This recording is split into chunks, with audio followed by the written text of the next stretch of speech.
It is indeed a pleasure for me to be here, and I thank you for having invited me to talk at this conference. Indeed, there could be no more timely subject today than discussing Europe 2020, because just yesterday the European Council endorsed this 10-year strategy. And if you put it into the perspective of the financial and economic crisis, it is clear that Europe is at a turning point.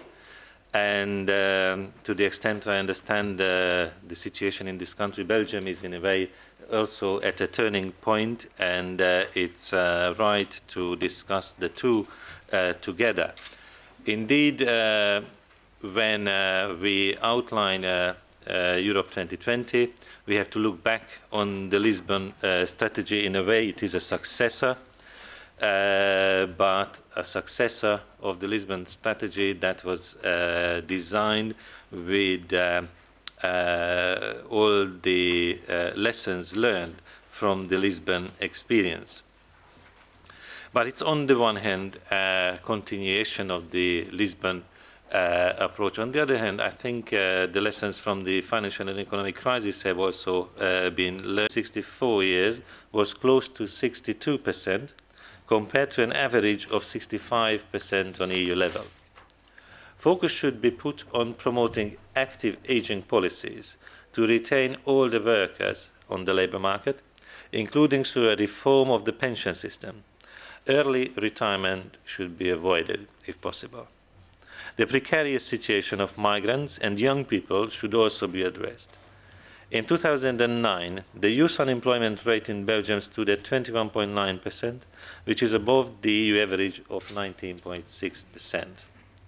Labour market mismatches need to be tackled through lifelong learning, assessment of skills needs, and improved access to training.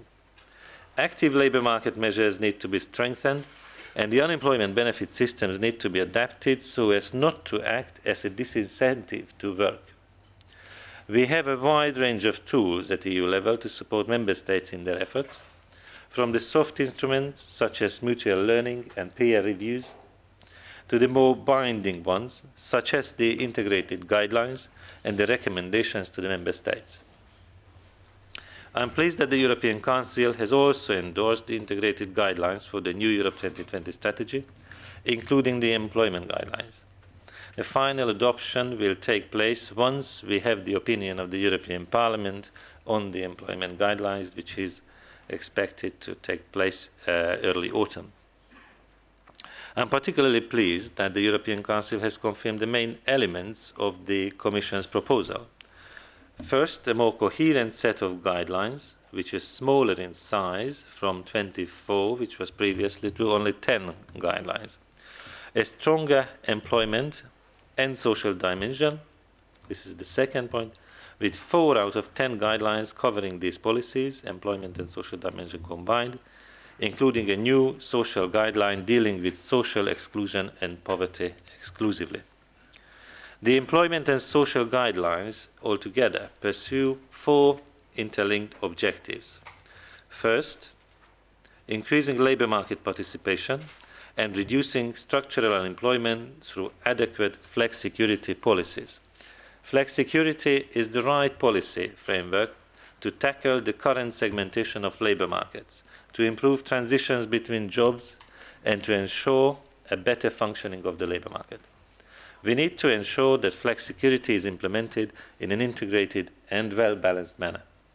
The economic crisis has shown that social protection systems have played a key role as automatic stabilizers.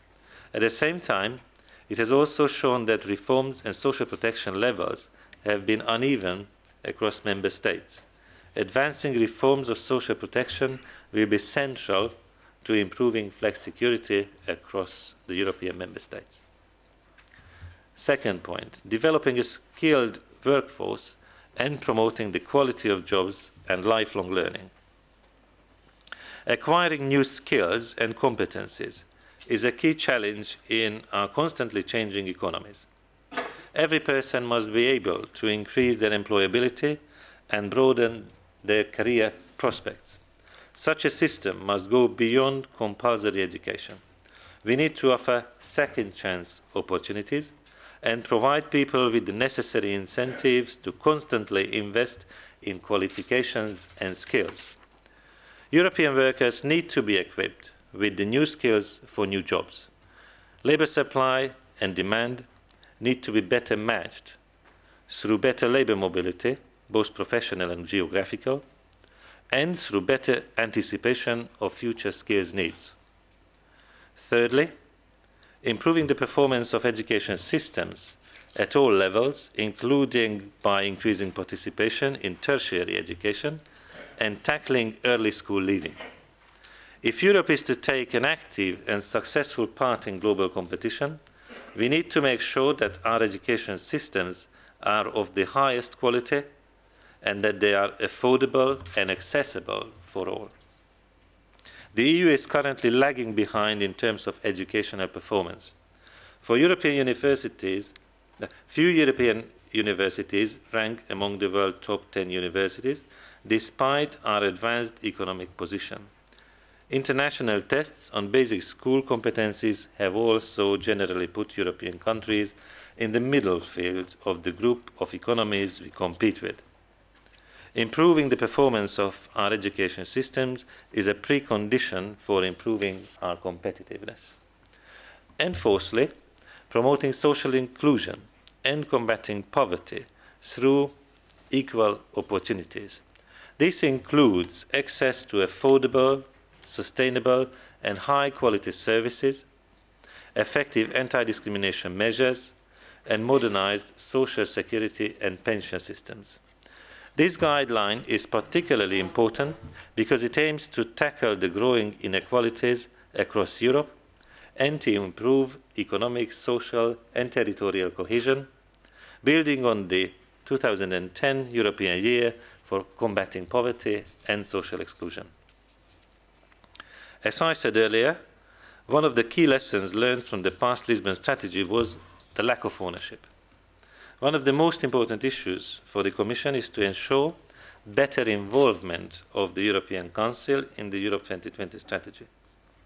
Only heads of state and government, representing the highest political level, can provide the necessary impetus for reform while ensuring that strategies are followed up by adequate reforms at national level and the necessary budgetary allocations.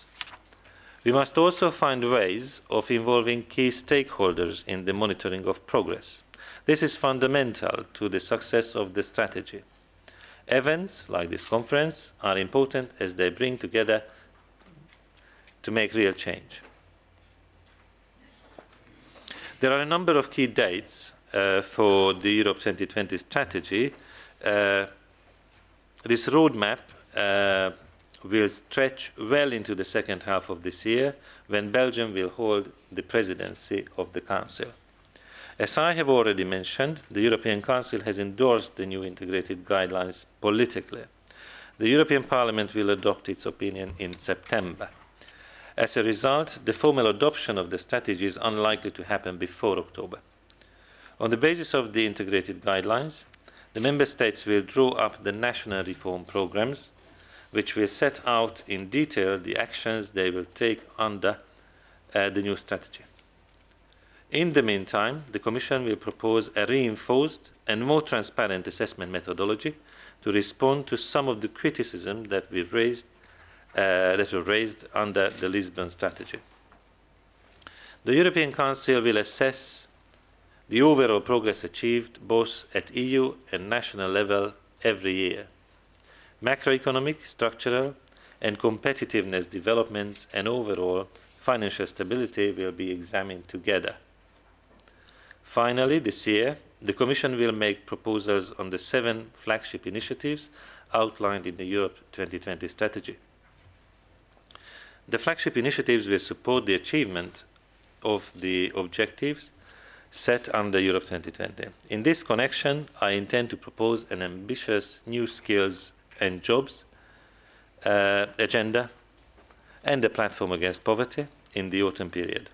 I will also make concrete proposals to promote youth employment in the context of the Youth on the Move flagship initiative, which is a shared initiative with Commissioner Vassiliou.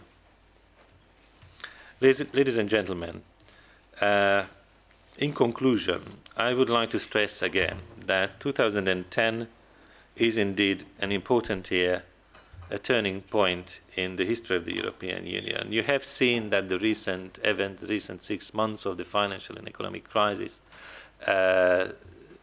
tested the unity of the member states. And this crisis has shown that we need to take action. We have to make the right choices and implement them jointly. And we need to recognize that this is only working if we pull together, because otherwise we may not be able to secure the future of Europe.